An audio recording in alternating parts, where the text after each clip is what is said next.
Nah, ini kita lanjut sedikit terkait dengan emiten pegas pertanyaan dari cuan troopers kita core underscore boy 87.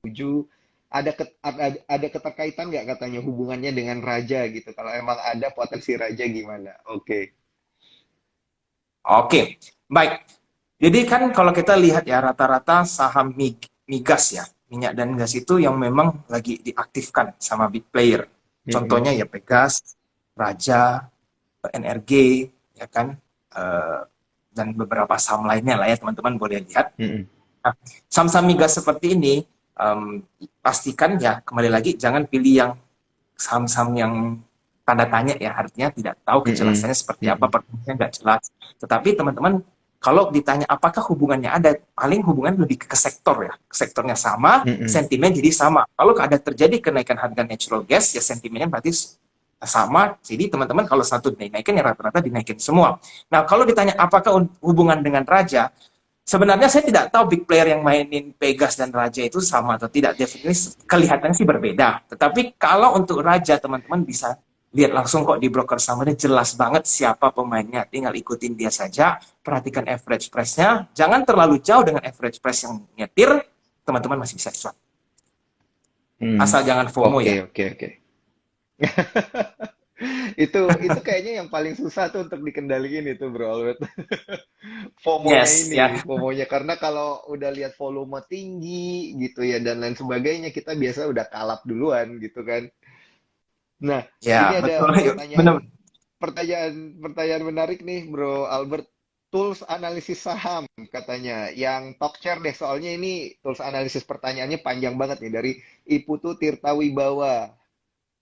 Tools analisis sahamnya Bro Albert ini biasanya gimana? Karena kan kita udah pernah IG live sebelumnya bahwa kalau saya nggak salah ingat Bro Albert ini pakai tools-tools bandarmologi gitu ya untuk analisisnya gitu ya untuk lihat fund flow-nya seperti apa. Nah ini boleh dijelasin nggak ini sedikit? Oke, ini saya perlu baca kembali. Ini pertanyaannya seperti apa ya? Heeh, Karena agak panjang. iya, Tools iya analisis saham makanya yang hati bimbang mengambil saat keputusan saat cut loss. Oke, atau atau capital capital gain gain ya intinya agar tools mudah analisis yang menangkap. cuan gitu. Oke, baik. Jadi begini, Heeh. kalau saya pribadi tidak terlalu banyak ribet-ribet lah ya. Jadi sederhananya Iya. seperti ini. Saya itu dia punya prinsipal cuma satu ya, yang paling basic dasarnya, yaitu adalah follow the big money. Karena big money itu controls the price. Mereka itu yang menentukan Mhm. pasar. Kalau semua big money keep losing money, itu semua ya indeks kita atau MIM itu rugi semua, ya kan? Jadi mereka nggak ada yang namanya mau Mhm. investor itu rugi. Jadi selama mereka masih ada Mhm. barang di dalam, average price-nya tinggi dan di atas dengan harga market, berarti saham tersebut masih menarik untuk di hold.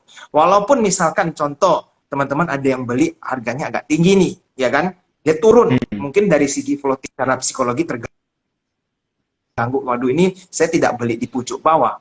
Nah, jangan sampai ada pemikiran bahwa kita nggak dapat tidak dapat harga di pucuk bawah itu langsung ada masalah. Ya nggak masalah. Banyak kok investor yang berhasil seperti Warren Buffett dan lain-lain seringkali beli saham lalu minus sampai 50%, santai-santai aja. Tapi saat return, ya mereka Mhm. jangan terlalu cepat ambil profit. Intinya cuma di situ. Jangan sampai mereka di bawah, kita nunggu dengan sabar, pas dia naik 10%, teman-teman TP. Padahal dia sekali naik bisa sampai 80%, sampai 100%. Itu pertama.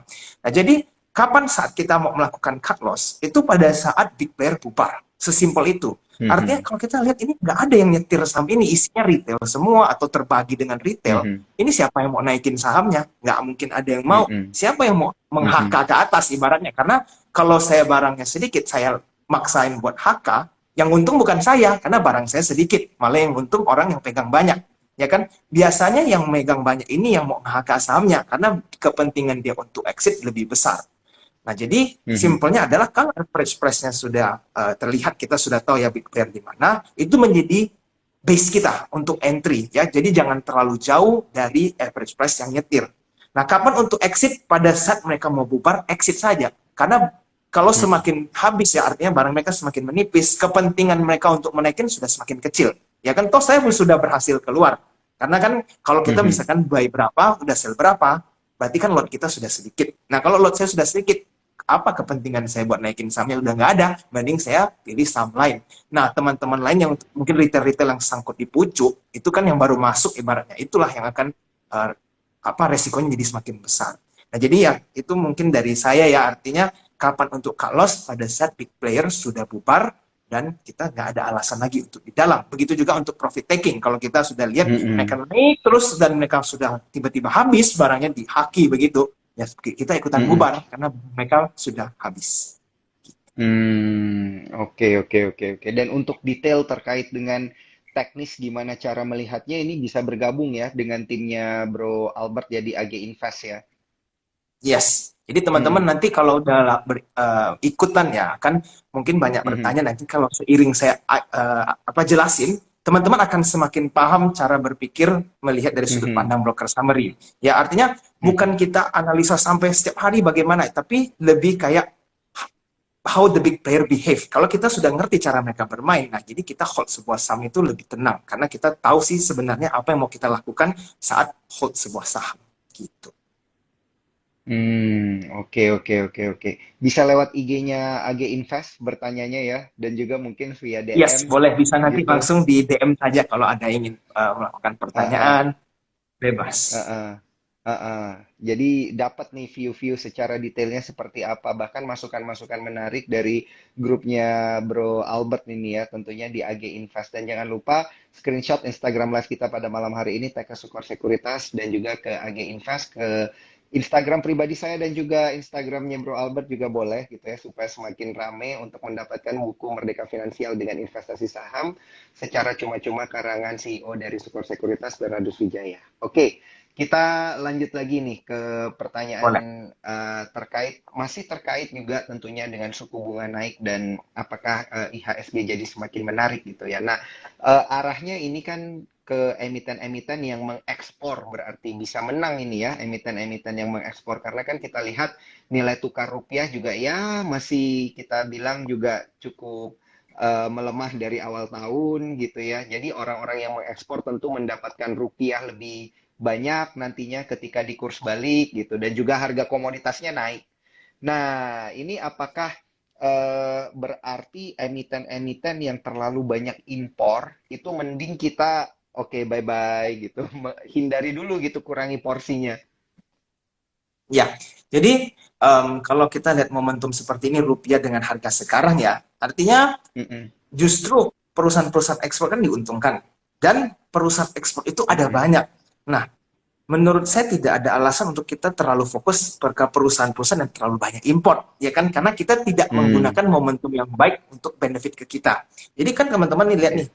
kalau kebetulan misalkan ada pegang saham-saham yang importnya very heavy ya, itu kenapa? Apakah karena teman-teman kejebak dengan sentimen atau karena apa? Itu kita harus rehearse saja ya sih ya. Bukan artinya jelek ya, Mm-mm, cuma kita analisa kembali kenapa sih kita memilih saham ini dan kita compare dengan pilihan-pilihan lainnya. Contoh dengan high export, kan komoditi kan rata-rata export, ya kan?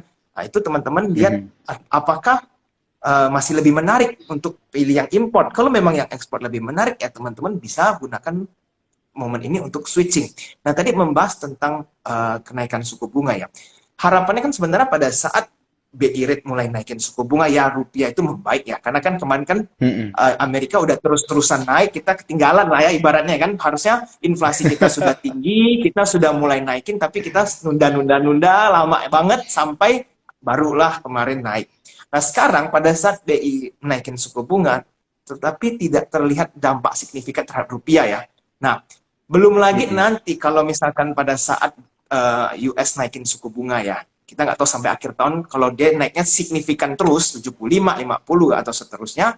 Nah, ini yang agak sedikit beresiko untuk rupiah kan. Artinya apa? mhm. Ekspor juga akan semakin diuntungkan. Bayangin kalau mereka selisih kursnya makin jauh, untungnya makin Iya betul. besar kan. Hanya dari Iya. selisih kurs aja mereka semakin cuan. Jadi ya momen seperti ini kita gunakan buat pilih saham-saham yang high in export. Itu menurut pandangan saya sih. Menarik, ini menarik sekali ya. Yang pengekspor, ya tentunya kalau komoditas kan udah pasti ekspor gitu ya. Ekspor, iya. Makanya dari tadi kita bahasnya ini terkait dengan komoditas. Kalau kita geser sedikit nih, kayak misalnya kita lihat ke emiten-emiten otomotif gitu misalnya, ataupun emiten retail. Nah, di era inflasi tinggi, kemudian suku bunga perlahan-lahan mau dinaikin, ini apakah menarik nih untuk kita pelan-pelan cicil ke depannya? Oke. Baik. Kalau bahas tentang retail dulu deh ya, untuk retail Mm-mm, kita ini masih mixed feeling kalau menurut pandangan saya. Kenapa? Kita mm-mm, belum tahu nanti dampak nanti pada saat kenaikan ya mungkin Ko Daniel dan teman-teman juga tahu ya BBM mau naik kan, Pertalite, solar mm-mm. dan seterusnya ya, barang-barang akan semua Betul. naik nih. Di era seperti ini, apakah orang akan semakin menghemat atau justru semakin spending? Nah, ini kan logikanya harusnya mereka semakin hemat ya. Kenapa duit buat beli bensin aja udah terkikis habis ya kan? Mau beli isi Mm-mm, bensin, isi apa? Tabungan mereka yang harusnya sekian sekarang semakin menipis. Ya kan mereka pasti expect mm-mm, untuk apa ya artinya less in spending. Nah, jadi kalau retail-retail ini kita harus perhatikan nih di kuartal-kuartal ke depan apakah penjualan mereka bisa tetap naik ya. Karena kan kita memang di fase pemulihan ekonomi ya dari Covid kan. Jadi potensial untuk recovery masih ada. Cuma ya karena kenaikan BBM ini pasti harus ada penyesuaian. Karena kan kita Indonesia sudah mhm, lama tidak mendadak ada apa ya dicabut subsidi minyak seperti ini kan. Jadi pasti harus ada adaptasi sedikit banyak. Jadi kalau untuk retail menurut saya masih mix ya. Artinya teman-teman boleh wait and mhm, see dulu, jangan dicicil ataupun jangan kalau yang sudah punya yang tiba-tiba jangan di sell gitu karena sentimennya mhm. masih neutral, anggapnya masih Oke. neutral. Nah kalau otomobil ya, kalau mobil gitu kan, kalau menurut saya Mhm, sih mobil tergantung harga sahamnya ya. Kalau misalkan teman-teman mobil yang kita ketahui paling besar kan ya ASI gitu kan. ASI sih mhm, menurut mhm, saya kalau dia ada koreksi yang masif, teman-teman nyicil boleh. Karena dia belum mencapai potensi maksimalnya. Jadi kalau semakin murah teman-teman lihat ada potensial entry, ya pelan-pelan nyicil nggak masalah. Kenapa? Karena kedepannya ASI itu bukan cuma fokus di mobil, mereka juga sudah mulai ke investment dan seterusnya. Jadi mereka juga lumayan semakin besar. Dia punya lini bisnis dan profitable juga kan. Teman-teman juga lihat fundamental ASI kan uh, is good gitu. Jadi ya kalau untuk automobil lain-lainnya ya untuk middle cap atau bahkan yang smaller cap, kalau teman-teman lihat PBV-nya itu terlalu rendah, artinya too cheap to ignore lah ya istilahnya ya. Saking mhm, murahnya tidak ada orang perhatikan, ya teman-teman mau menjadi long term investor boleh. Karena mmm, menurut saya semua saham-saham yang murah ya, atau secara fundamental memang cheap ya, itu suatu saat pasti akan naik. Ya kayak contoh ya, waktu itu banking ini teman-teman apalagi sempat bahas tentang PNBN. Waktu itu banking rata-rata sudah rebound, PNBN tidak pernah recover dari harga COVID. Ya, semuanya sudah naik, nggak tahu mhm, sampai mana PNBN itu di 700-an. Ini saya tahu karena waktu itu saya agak melakukan mistake ya di PNBN, yaitu exit terlalu mhm, cepat. Nah, mhm. tidak menyangka kan dari 700 itu sebenarnya nggak make sense harga PNBN, harga COVID padahal ekonomi sudah mulai kembali dan seterusnya, saham-saham lain sudah Recover, recover, iya. tapi PNBN nggak tahu ada rencana apa di belakang kan saat itu kan nggak ada yang tahu Mhm, ya kan sahamnya ditahan di situ lama banget yang lain sudah mulai jalan ya orang-orang pasti mikir kok aduh nyangkut di sini lama nggak diputer sayang ya kan padahal resikonya sudah sangat rendah sekali dia rally dari 700 lebih sekarang sudah nggak sampai mana 2000-an ya kalau nggak salah kan mhm, PNBN jadi ya betul. teman-teman menjadi sebuah pelajaran lah saham-saham yang sudah under value dan too cheap to ignore itu kalau mau diparkir di situ ya apalagi uang dingin yang nggak bikin stres itu ditungguin aja kemungkinan besar naiknya itu akan sangat besar Oke, oke, oke, menarik sekali. PNBN bener nih, 2160 hari ini ya dari koreksi. 700 Set loh bro tapi dari 700 ya, ya. itu Ini udah 3 kali nih ya.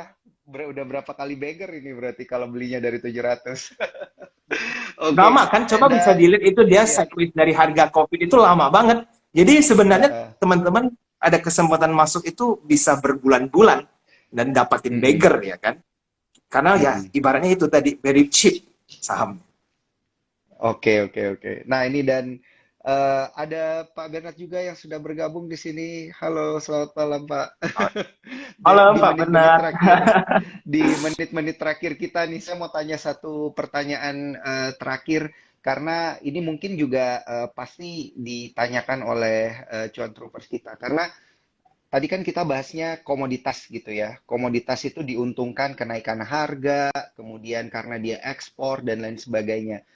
Nah, menurut radarnya Bro Albert nih, yang mana ini yang sebaiknya kita harus pelan-pelan koleksi gitu? Apakah yang capnya gede atau capnya medium atau yang seperti apa? Oke, regardless of the market cap ya, pilihlah saham yang Mm-mm. belum sempat rally panjang. Karena saham komoditas Mm-mm. itu ada banyak dan belum semua itu terjadi rally seperti Pegas, Raja itu naiknya udah Mm-mm. kan nggak karu-karuan. Nah, Mm-mm. opsi-opsi lain ini masih banyak nih saham-saham yang masih sideways ataupun sudah sempat terjadi koreksi yang signifikan lah. Jadi teman-teman bisa Mhm. pantau saham-saham seperti ini. As long fundamentalnya teman-teman cek dulu ya, performanya legit, sudah oke. Nah teman-teman mau entry, boleh nyicil pelan-pelan gitu. Mhm. Oke. Kalau terkait dengan saya dari tadi pengen tanya sih sebenarnya PTBA, Indi yang kayak gitu-gitu tuh gimana? Apakah eh jangan terlalu. Nah, ada Elsa juga tuh. Gimana nih Oke, view-nya baik. Bro Albert untuk Ini saya kasih pertanyaan-pertanyaan bocoran buat menit-menit terakhir teman-teman. nih? Kasih bocoran buat Yes, teman-teman. Ini akhirnya. saya pribadi, porto Ini yang saya di ditunggu-tunggu. call itu banyak ya. Saya emiten pegang di call Mm-mm. itu ada sampai 5 sampai 6 emiten Wah. untuk call doang ya. Jadi Heeh. bobot di emiten di call itu memang banyak, ya kan? Kenapa? Karena ya saya memang pegang call juga sudah lama ya. Artinya bukan baru 1-2 bulan, tapi memang sudah cukup lama, di lebih dari 9 bulan. Jadi waktu itu kan mungkin udah banyak yang sempat profit taking orang-orang ya, karena merasa sudah cukup banyak ya. Tapi sampai hari ini ternyata call masih sentimennya sama, nggak berubah, dividen tinggi, profit tinggi, dan big money masih belum keluar sampai sekarang. Jadi ya saya masih ride the wave Mm-mm. with them ya. Belum ada sebuah alasan untuk exit di harga sekarang. Nah, jadi kalau teman-teman ditanya PTBA contohnya, apalagi LK-nya lumayan bagus ya, spektakular sih, bukan lumayan bagus lagi itu PTBA ya. Jadi apakah masih layak untuk di hold selama broker summary bagus, tidak ada big player yang exit? Saya tidak ada alasan untuk exit. Apalagi kalau teman-teman yang sudah hold lama Oke. ya, average price itu jauh di bawah, dividennya itu nanti teman-teman nikmati lah. Pakai dividen itu mau jajan apa, beli ini, beli itu besar banget pasti. Nggak mungkin cuma di bawah 10%. Pasti kalau average price bagus, dividen yang teman-teman dapat itu bisa di atas 10%. Nah, sekapan lagi kan dividen sebesar itu ya di Mm-mm. saham IHSG, kira-kira begitu. Jadi ya teman-teman, Mm-mm. kalau untuk coal definitely masih oke. Ya apalagi kita kalau masuk ke winter. Ini bentar lagi nih, kan summer sudah selesai nih. Kok summer harga Ya. coal bisa segini? Pun bingung ya, saya sebenarnya kok di summer harga kita segini, belum lagi nanti masuk winter mau bagaimana itu harganya gitu. Iya, iya, betul, betul, betul.